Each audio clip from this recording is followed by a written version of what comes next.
A rescue dog doesn't dwell on the owner who hurt them 3 years ago. They don't replay the moment of abandonment in their minds at 2 a.m. They don't write the narrative of betrayal over and over, carving it deeper into their consciousness with each retelling. They live for the hand that feeds them today. This isn't ignorance. This isn't denial.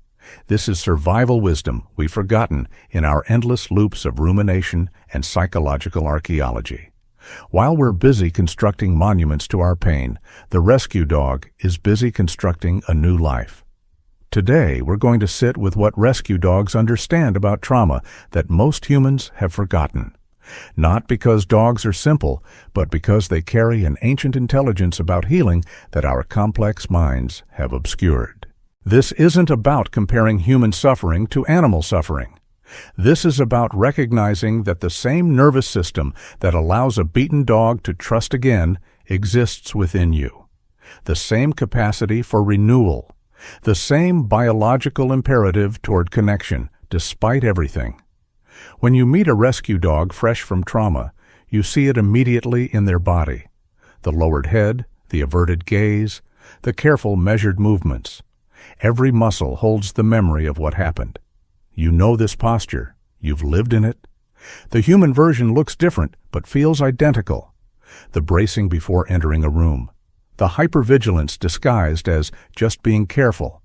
The story you tell yourself about why you can't trust, can't love, can't risk opening again. Here's what rehabilitation specialists know. The trauma lives in the body first, the story second. A dog who was beaten with a rolled newspaper doesn't have a narrative about it. They don't think, I'm the kind of dog who gets beaten.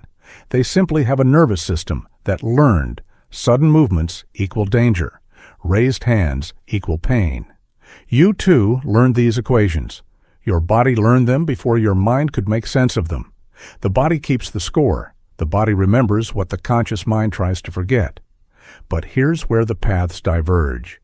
The rescue dog doesn't spend years constructing an identity around what happened to them. They don't introduce themselves as damaged goods or too broken to be loved fully. These are human inventions. Linguistic prisons we build and then refuse to leave because we've confused the cell with ourself.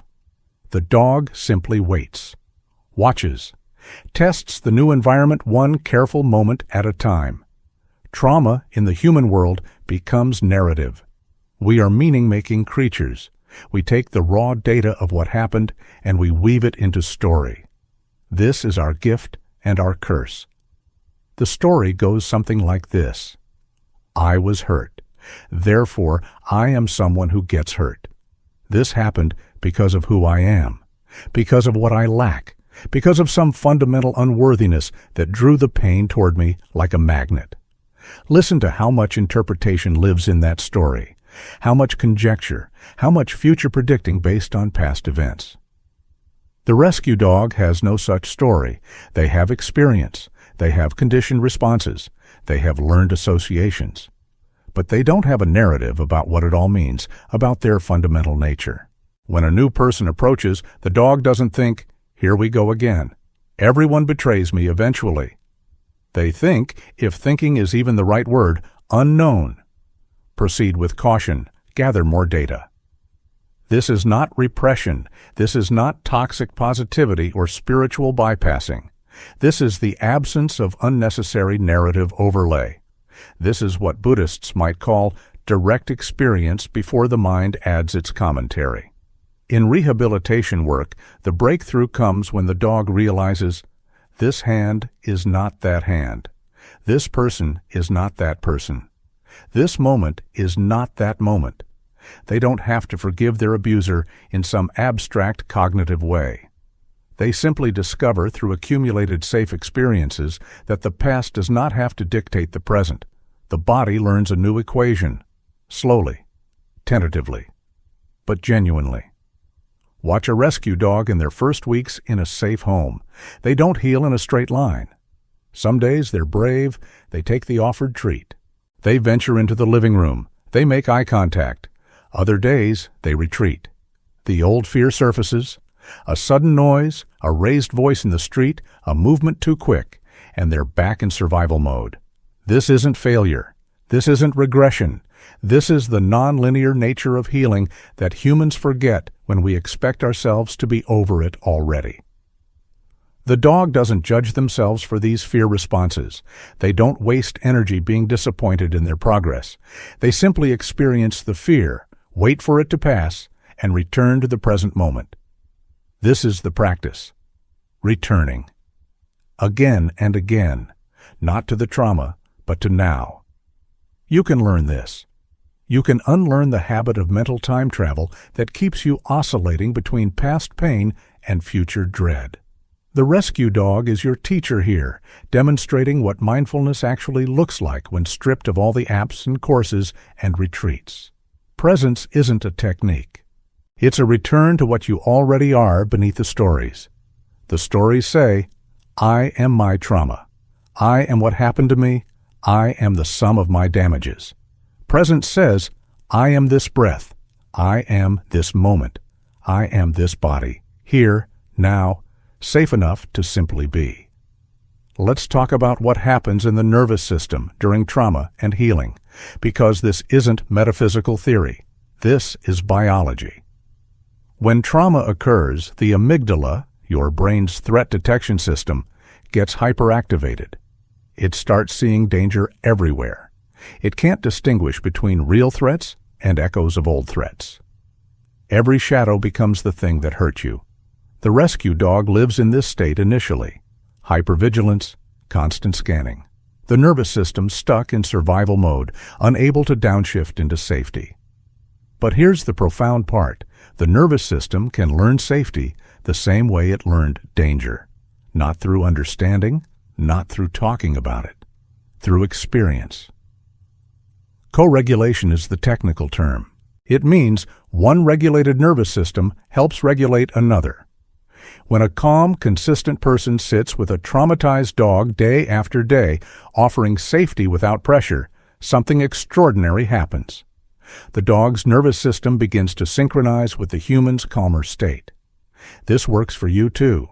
Your nervous system can be re-regulated by safe others, by environments that consistently prove themselves to be non-threatening, by the accumulated weight of moments that say, you're safe now, you're safe now, you're safe now. The rescue dog teaches us that healing isn't primarily cognitive. You can't think your way into trust. You have to experience your way into it. This is why all the understanding in the world, all the therapy, all the insight, all the knowing why, only takes you so far. At some point, the body needs to learn, through direct experience, that safety is possible again. The dog doesn't read books about trauma. They live their way into healing, slowly, somatically.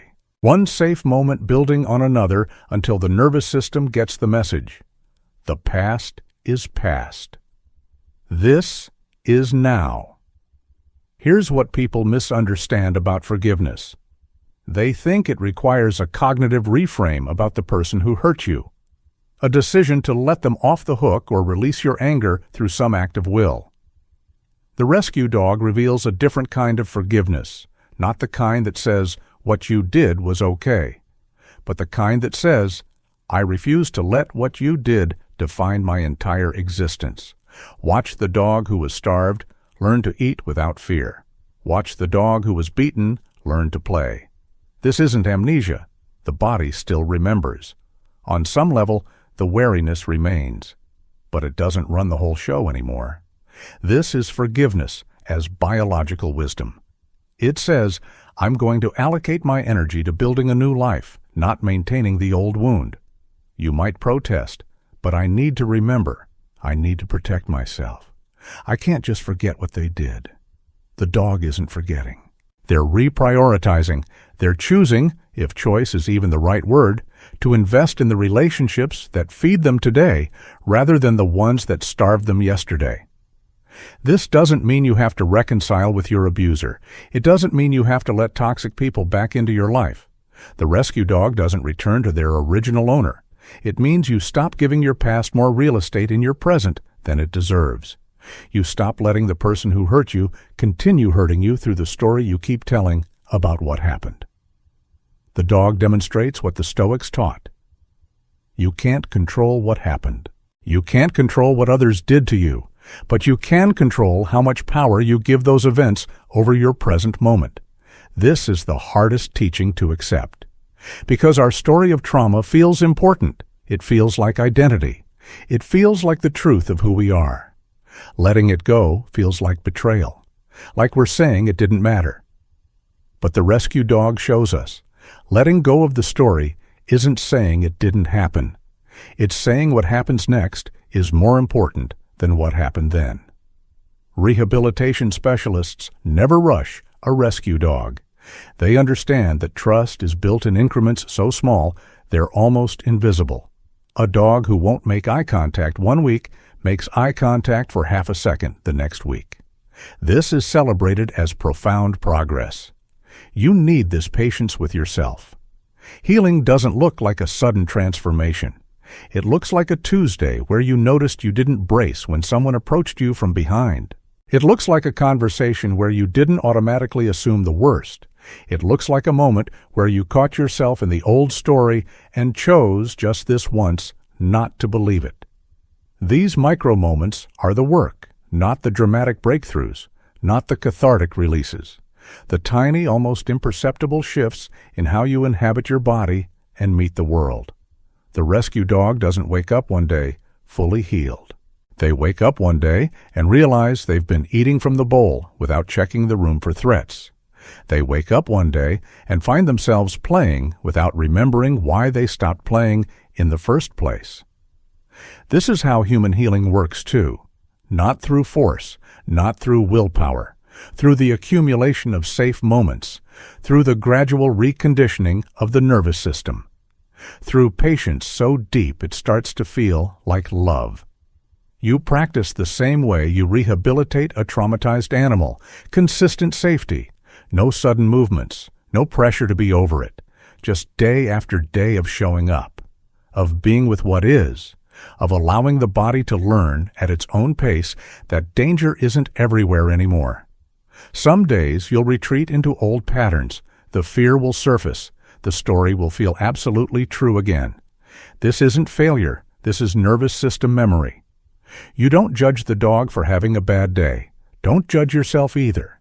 You just return to the practice of now, the practice of this breath, the practice of being the safe person for yourself that you needed someone else to be. The rescue dog doesn't dwell on the owner who hurt them 3 years ago, not because they've transcended suffering or achieved some state of spiritual enlightenment, but because they understand, in a way that precedes language and thought, that survival requires presence. You can't eat yesterday's food. You can't be warmed by yesterday's sun. You can't receive love through yesterday's walls. The hand that feeds you today is the only hand that matters. This doesn't erase what came before. It doesn't minimize the pain. It doesn't say the trauma wasn't real or significant or life-altering. It says you're still here, still breathing, still capable of receiving, still worthy of a life that isn't defined entirely by what was done to you. The dog teaches us that healing isn't about fixing what's broken. It's about remembering what was never broken, the part of you that can still feel sunlight on skin, the part that can still experience a moment of joy, the part that, given enough safety and time, can learn to trust again, not blindly, not naively, but wisely. The way a rescue dog trusts their new person, carefully, gradually, but genuinely. You are that rescue dog. You're also the patient human sitting beside yourself, offering safety without pressure, consistency without expectation, presence without agenda. This is the practice. To be for yourself what the rehabilitator is for the traumatized animal. To meet your fear with patience. To meet your pain with presence. To stop rehearsing the past and catastrophizing the future long enough to discover that right now, in this moment, you are safe enough to simply be. The story of your trauma is real. It happened. It shaped you. But it doesn't have to be the only story. It doesn't have to be the loudest story. It doesn't have to be the story that determines what comes next. The rescue dog lives for the hand that feeds them today. Not because yesterday doesn't matter, but because today is where life is actually happening. Where will you choose to live?